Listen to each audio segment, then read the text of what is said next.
Good day, everyone. You are watching the Daily Democracy Report. On today's show, we're going to be talking about a lot of good stuff. But before I get to that, please like and subscribe. Visit us on Blue Sky and at buymeacoffee.com/the Daily Democracy Report, or scan the QR code in the bottom left corner. Wow, I think that's the quickest I ever got that out.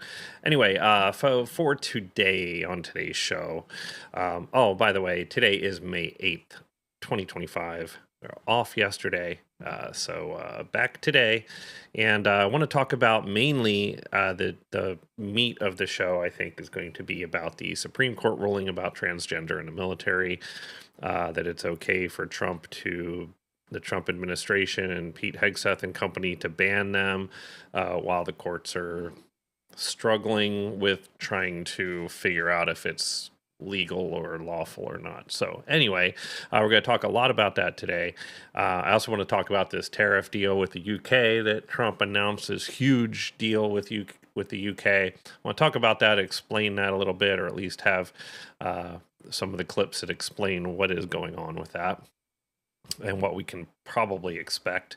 And then we're going to recognize VE Day in the U.S. By playing a clip from the Lincoln Project, who I love.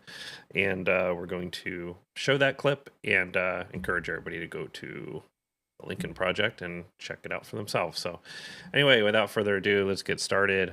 First clip I want to show is kind of setting this whole thing up with the military, transgender military service members, and the banning of that.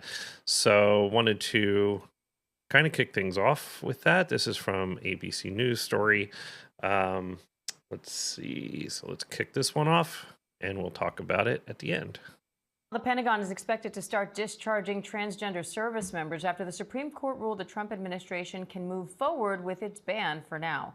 The Trump administration argues transgender service members present problems for unit cohesion and lethality.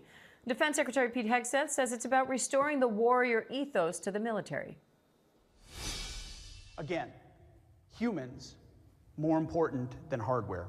Everything starts and ends with warriors from training to the battlefield. We are leaving wokeness and weakness behind.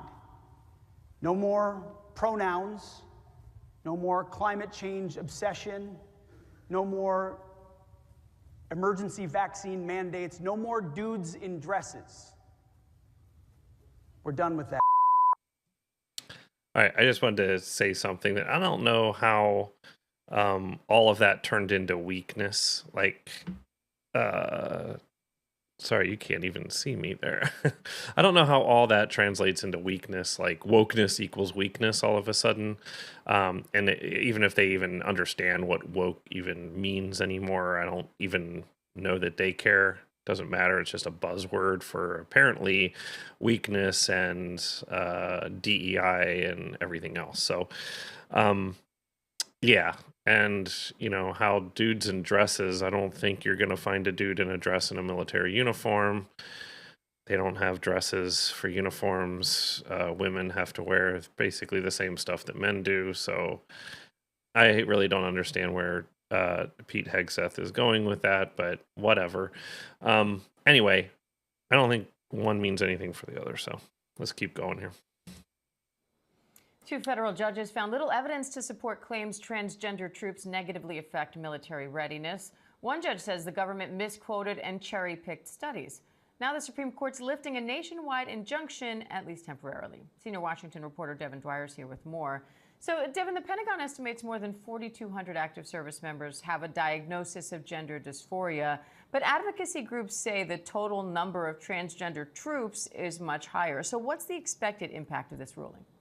Yeah, upwards of 15,000 service members could be transgender, according to advocates. Diane, that's a significant number in our force. And as a result of this decision yesterday by the Supreme Court, the Trump administration can move forward with removing those people from the military, despite their years of service. President Trump, on his first day in office, signed an executive order directing the Pentagon to discharge anyone who has gender dysphoria or a history of gender dysphoria. That's the psychological disconnect, the dissonance between the gender born at birth and the gender with people who they identify with. And in this case, now the Pentagon saying that those conditions constitute a liability for the military, contrary to the fact that many of these people have served in combat for years. In fact, one of the plaintiffs in this case challenging the ban, Diane, Emily Schilling, Navy commander, has been flying fighter missions, combat missions for 19 years and is decorated by the military. She now could be removed from the military after $20 million has been spent on her. Yeah, so let's get well, we'll get this guy off the screen there. So yeah, so a lot there. So based on everything that you just heard there, that's kind of the setup, right? So Supreme Court ruled that the Trump administration could go ahead and discharge any members with gender dysphoria or who they think have gender dysphoria, or either way, it doesn't really make a difference. But they can just let these people go. They can discharge them from the military and give them their walking papers while the lower courts figure out what's going on. So a lot of issues here. We're going to talk about all those. But he did mention Navy Commander Emily Schilling. This next clip that I have is going to go into, going to talk with her. This is Caitlin Collins from CNN. And we're going to get a clip from Dan Crenshaw in here, Republican Congressman Dan Crenshaw, who was a former military. And he gives his take on it, and then Caitlin Collins brings on Commander Schilling to talk about it some more. This is some good stuff here. So let's watch this one, and we'll unpack it afterwards. Last night, we spoke to Republican Congressman Dan Crenshaw about this, and he argued also that he believes transgender people are not fit to serve. I'm saying by definition, if you have transitioned into a different gender, you are not meeting our medical standards. Right, but that's your opinion. You're creating, no, it's not an opinion. But then how are there trans people serving in the military right now? Tonight, the president's latest ban is being challenged in a court in a lawsuit that was brought by 6 transgender service members and 2 transgender individuals who wanted to enlist. My source on this tonight is the U.S. Navy commander, Emily Schilling, who is... So I just wanted to say something real quick from what Dan Crenshaw was saying there. How does having any surgery, like I can see if it affects your physical ability to serve in the military, because everybody has to pass, certain, there's certain criteria for you to be in the military as far as physicality and mental awareness and things like that. I don't understand how this has anything to do with one has anything to do with the other. He's just being, I don't know. He doesn't like transgender people, obviously. So let's move on here. Done 2 tours of duty in Iraq and Afghanistan as a Navy pilot, was awarded 3 air medals and an award for superior airmanship as well. She transitioned years ago and has since been promoted with merit. She's also the president of Sparta, which is an advocacy organization made of transgender troops. And I want to thank you so much for being here. Just this order that came out, and we finally got to read the text of it this morning. You have almost 2 decades in your naval career. What is your view of this? Well, it hit me kind of hard. I've dedicated about 19 and a half years of service. It was my dream to join and fly for the Navy since I was little. I did the 2 tours in Iraq and Afghanistan, 60 combat missions. I got a lot of value at it and a lot of self-identity out of it. Later, I went on to be a test pilot and then the meritorious promotions. I have been at the pinnacle of naval aviation. I think I'm proof standing here that we are qualified to serve. And when you see this, Yeah. So, yeah, I agree. I agree with her. I think she's more than qualified. She is more than qualified to serve in the military, and has awesome service record. It's just everything that the Trump administration and the Department of Defense and mainly like Pete Hegseth and Dan Crenshaw and Donald Trump and all these people saying that it's like some sort of problem doesn't really seem so in this case, and apparently maybe in a lot of cases. So let me switch gears here. Well, we're not switching gears. We're going to another clip, and the next 3 clips I have here are from the same interview on CNN. So I think this is this of course has our buddy Scott Jennings, who's a Republican political analyst for CNN, senior political analyst on CNN. And he's just like, I don't know, he's not as bad on here as he usually is, but he's still pretty damn bad. So, but let's bring this up. And let's do this first clip. It's about a minute and a half or so. And this kind of sets things up. The main argument, Elena, that the Trump administration is making here is that that allowing transgender troops to serve hurts lethality and it hurts readiness. What do you say to that? Well, there's no evidence of that. I think that, if that was the case, we've seen transgender people serving honorably for the last several years. I just wanted to set this up really quick. This Elena Kupek, who is a former U.S. naval lieutenant, she had transitioned after leaving military service, but knew that she was transgender before making that transition. So just to set it up, it is in here somewhere, but I'm not playing that part of the clip, but I just want to make everybody aware of that. And what has changed between now and then? They've just woken up to a new administration who has a different outlook on their ability to serve. So I think that, if you talk to people who are serving on active duty alongside transgender troops, they're not making these complaints. The leaders in the military are not making these complaints. These are political complaints about military service. So I think that all of the courts that have looked at this issue and looked at it, and said there's nothing in fact to back up what the government is claiming here. In fact, the judges challenged them to produce evidence, and they couldn't produce any evidence. So I think it's a really dark day for our country, where basically we're allowed to discriminate against a class of people.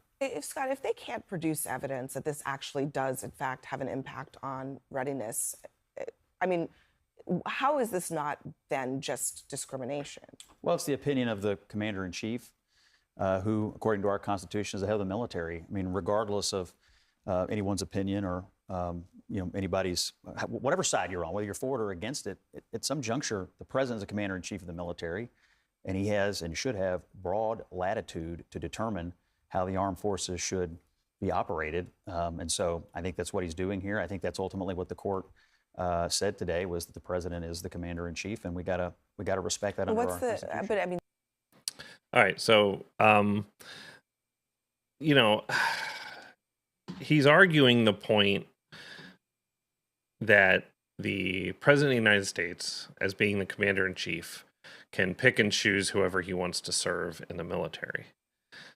The legality of that, I can't really say. I mean, I think it goes down a slippery slope, as we're going to see in the next few clips here. Can't remember which clip we dive into that a little bit, but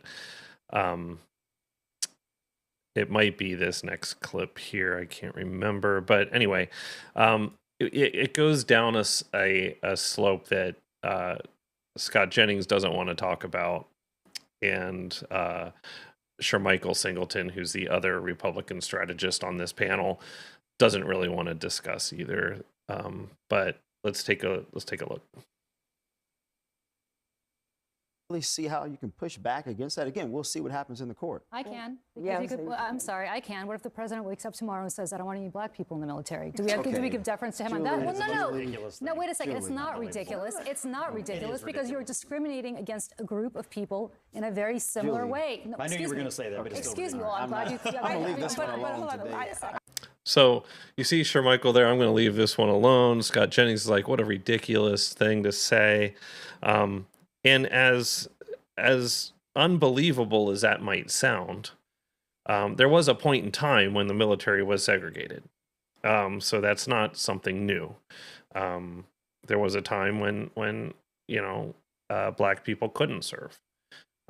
So all this has gotten us to this point today, where if you want to serve in the military, you're a United States citizen, you meet the criteria, you meet the health and wellness and all that physical side of it, then you can join the military. We didn't have favorites, during the last administration. So I think this is kind of that's what I'm saying, like this slippery slope. Like maybe it wouldn't be black people, maybe it would be Muslims or certain religious people wouldn't be able to serve, or certain, maybe they don't want, I don't know, Hispanic people to serve in the military. Where does it end, I think is the big argument here. And as we've heard, before from Commander Schilling, that, she is, had great service record, and got promoted after, she transitioned. So crazy stuff. But we're going to talk about a little bit more here. We got one more clip to show, and let's let this one go here. And Elena, you pointed this out. This is going through the court system. The other side has the opportunity to present evidence. Except for tomorrow, there's going to be thousands of people who wake up and get processed out. The harm will be done. And I certainly understand that. But again, there's still an opportunity for it to continue through the proper process. Right, but they wake up tomorrow without a job, being removed from their commands. Operational readiness will be impacted. And so there's commands that are going to be left without leaders. There's going to be real life implications for theaters around the world where our military is protecting this country. And for what end? How are we better? Yeah, so, and she did say there, like, how are we better?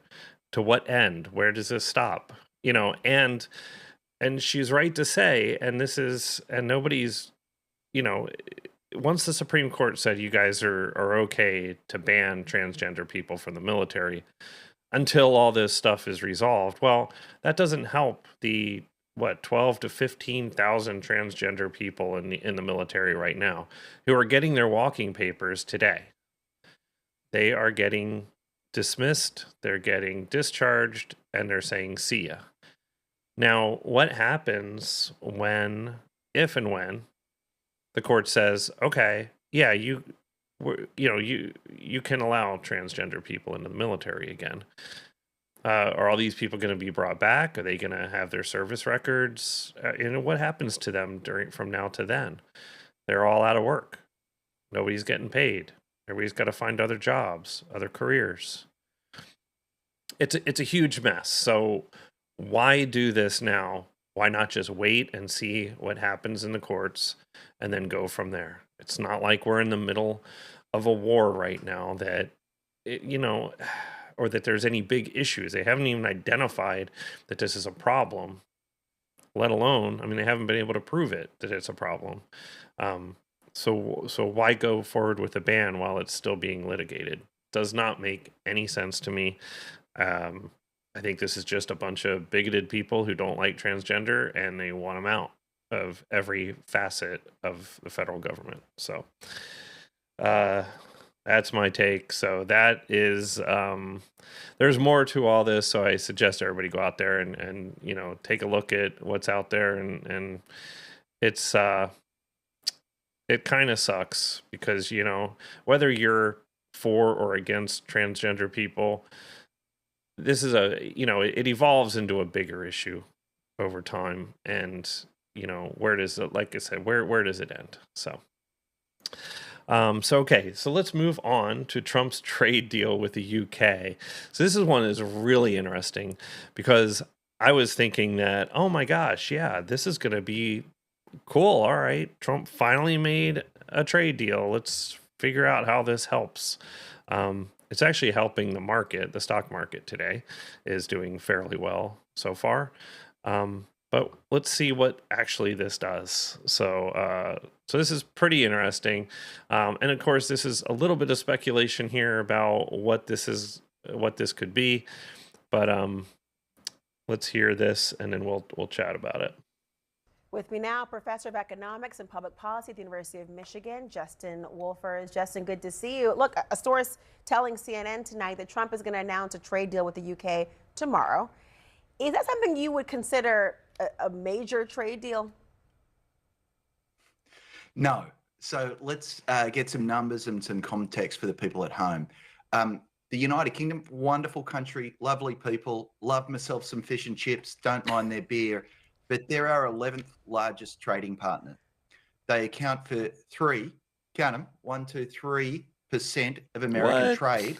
And if I took off all my shoes and socks and got 4 more people in the room, I'd be able to tell you that leaves 97% of American trade are absolutely up in the air.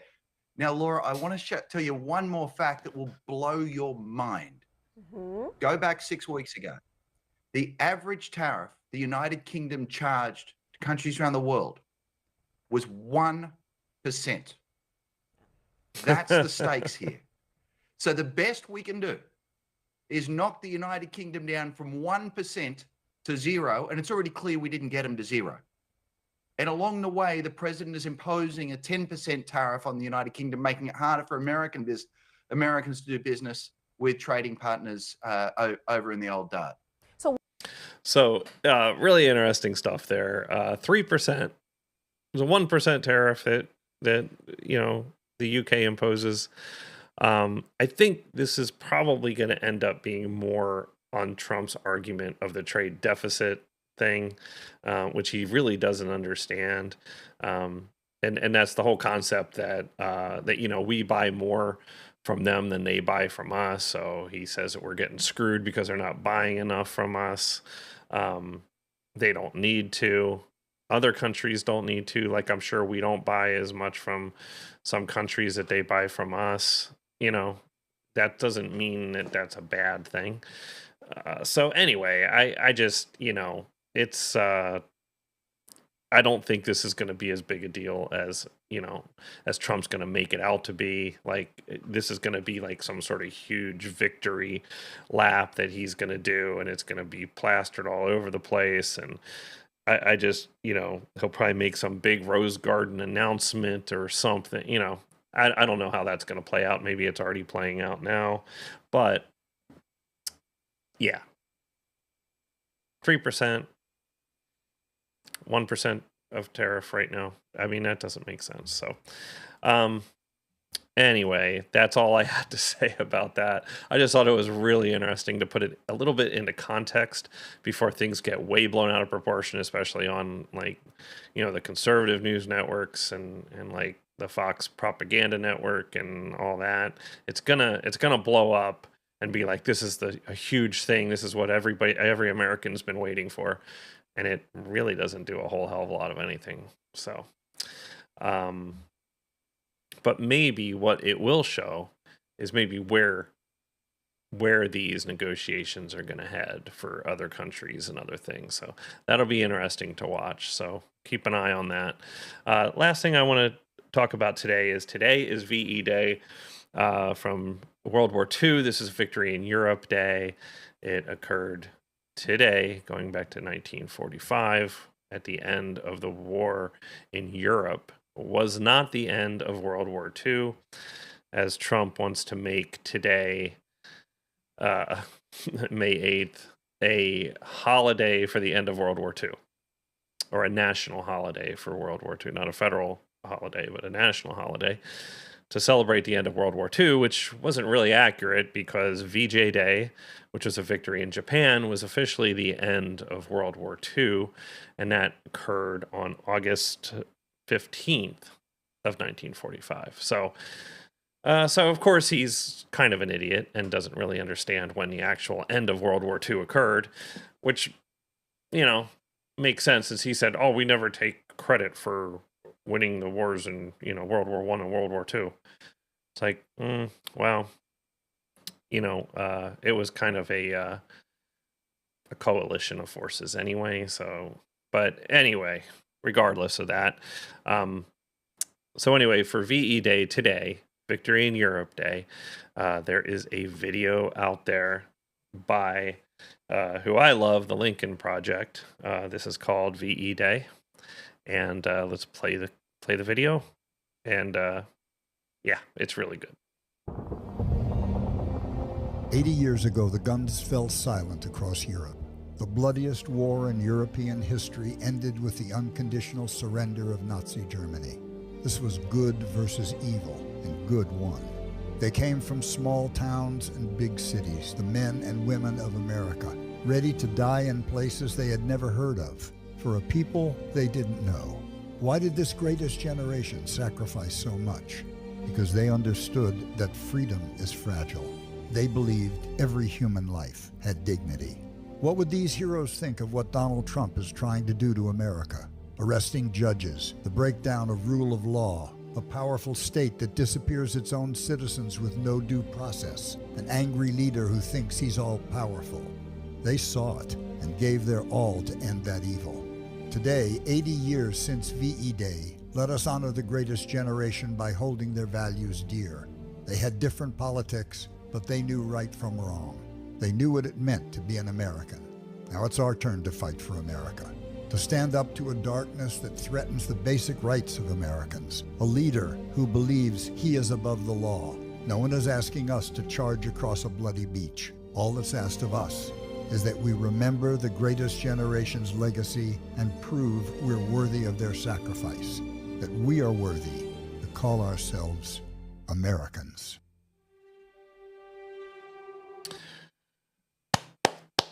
Yeah, that was great. Lincoln Project hits it out of the park every time. So go to www.lincolnproject.us, go to their YouTube channel, check them out. Again, I'm not affiliated with them whatsoever, but I just love their stuff, and I'll promote it all day long if they allow it. So very good stuff. Everything in there, I don't think was, a stretch. There's some bad things happening right now. I think I call it out as much as I can. And yeah, so today, remember those who fought and died and sacrificed, and those that are serving right now that are kind of willing to do the same thing. So anyway, that is all I have for today. So again, please, if you like the content, please like and subscribe. If you'd like to support the channel, you can do so over at buymeacoffee.com/The Daily Democracy Report. Or again, you can scan the QR code on the bottom left of your screen. Thanks again. Really do appreciate it. Take care. Have a great day. Be good to one another. And we will talk to you all tomorrow for another episode. Bye-bye.